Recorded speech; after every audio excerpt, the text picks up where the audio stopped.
প্রার্থনা করার আগে বিশ্বাস করো, কারণ বিশ্বাস না করলে প্রার্থনা করে কোনো ফল পাওয়া যায় না। অতীত ও ভবিষ্যৎ নিয়ে বেশি বেশি ভাবনা চিন্তা বন্ধ করো। বর্তমানে থাকাটাই হলো সুখী হওয়ার একমাত্র পথ। প্রত্যেক অভিজ্ঞতা কিছু না কিছু শেখায়। প্রত্যেক অভিজ্ঞতাই গুরুত্বপূর্ণ, কারণ আমরা আমাদের ভুল থেকেই শিখি।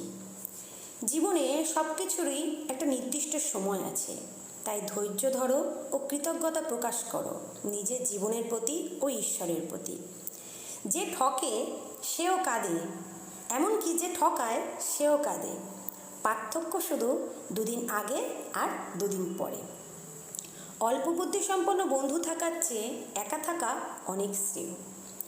জীবনে সুখী থাকার মন্ত্র হলো নিজেকে ও নিজের মনকে ভালো কাজে সবসময় নিযুক্ত রাখা। সন্দেহ হলো সব থেকে খারাপ জিনিস। এটি মানুষের ভালো ভাবনা চিন্তা করার শক্তিকে, ক্ষমতাকে বন্ধ করে দেয়, আর এর প্রভাবে সমস্ত ভালো সম্পর্ক ধীরে ধীরে নষ্ট হয়ে যায়। কখনোই কোনো পাপকে, কোনো খারাপ কাজকে ছোট মনে করো না, কারণ এক বিন্দু জল দিয়েই ঘড়া পূর্ণ হয়। ঠিক তেমনই ছোট ছোট খারাপ কাজ, পাপকর্ম কাজ মিলে পাপের ঘড়াও একদিন পূর্ণ হয়। মনের জোর বৃদ্ধি করার 5টা কথা। 1. কৃতজ্ঞতা প্রকাশ করো। 2. নিজের চেনা পরিবেশ থেকে বাইরে বেরিয়ে আসো। 3. নিজেকে সময় দাও। 4. নিজের দক্ষতা বাড়াও। 5. সমস্যাকে সুযোগ হিসেবে তৈরি করো। আর একটা কথা মাথায় রাখবে, যারা ঠকায় তারা আসলে খারাপ হয় না। খারাপ তো আসলে আমরা, যারা তাকে সেই সময়টা দিয়েছি। একজনকে তুমি ততটাই সম্মান করো যতটা সে তোমাকে করে, কারণ অতিরিক্ত সম্মান মানুষের সর্বনাশের কারণ হয়ে দাঁড়ায়। কিছু কথা খুবই গুরুত্বপূর্ণ। ঘৃণাকে ঘৃণা দিয়ে নয়, ভালোবাসা দিয়েই শেষ করা যায়। শান্তিকে বাইরে কোনো কিছুর মধ্যে খোঁজো না। তুমি অন্য কোনো জিনিসের মধ্যে শান্তি পাবে না, কারণ শান্তি আসে মনের ভিতর দিয়ে। আগে নিজেকে নিয়ন্ত্রণ করো, কারণ নিজেকে নিয়ন্ত্রণ করাই সবচেয়ে কঠিন কাজ। তুমি যদি নিজেকে নিয়ন্ত্রণ করতে পারো, তবে অন্যকেও নিয়ন্ত্রণ করতে পারবে। অন্য কাউকে হিংসে করো না। যারা অন্যদেরকে হিংসা করে তারা কখনোই শান্তি, আনন্দ অনুভব করে না। ভালো চিন্তা তোমাকে উৎসাহ দেবে কোনো কাজ করার জন্য, আর খারাপ চিন্তা তোমাকে শুধু হতাশাই দেবে, আর কিছুই দেবে না। তাই তোমার চিন্তাই হচ্ছে তোমার শক্তির উৎস। সবসময় শুভ চিন্তা করো। ভালো বই পড়ে বা ভালো উপদেশ শুনে কিছুই হবে না, যতক্ষণ অবধি তুমি সেটাকে নিজের জীবনে ব্যবহার না করছো।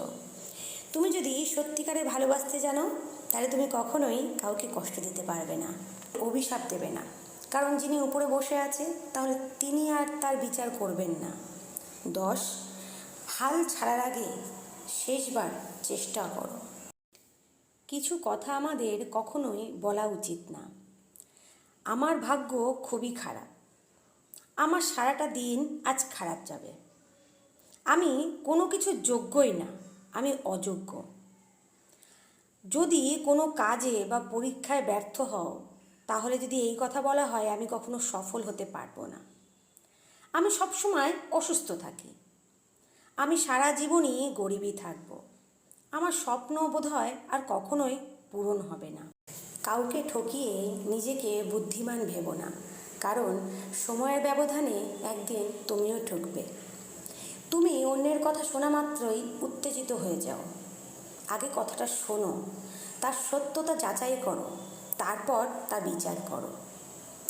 কর্ম করে যাও, ভাগ্যে যা আছে তুমি পেয়ে যাবে, আর যা তোমার ভাগ্যে নেই তা তোমার দাঁড়িয়ে এসেও ফিরে যাবে। প্রতিদিন সকালে ঘুম থেকে উঠে এই কথাগুলো নিজেকে বলো। 1. আমি প্রতিটি কাজের জন্য সবসময় তৈরি। 2. আমি অনেক বেশি শক্তিশালী ও পরিশ্রমী। 3. আমি নিজেকে সবসময় ইতিবাচক শক্তিতে ও ভাবনাতে পরিপূর্ণ রাখি। 4. আমার পক্ষে কোনো শুভকর্মই অসাধ্য নয়। 5. আমি খুবই আত্মবিশ্বাসী একজন মানুষ। 6, আমি আমার ইষ্টদেবের উপর সম্পূর্ণ আস্থা রাখি। দেখুন কিভাবে আপনার জীবন বদলে যায়।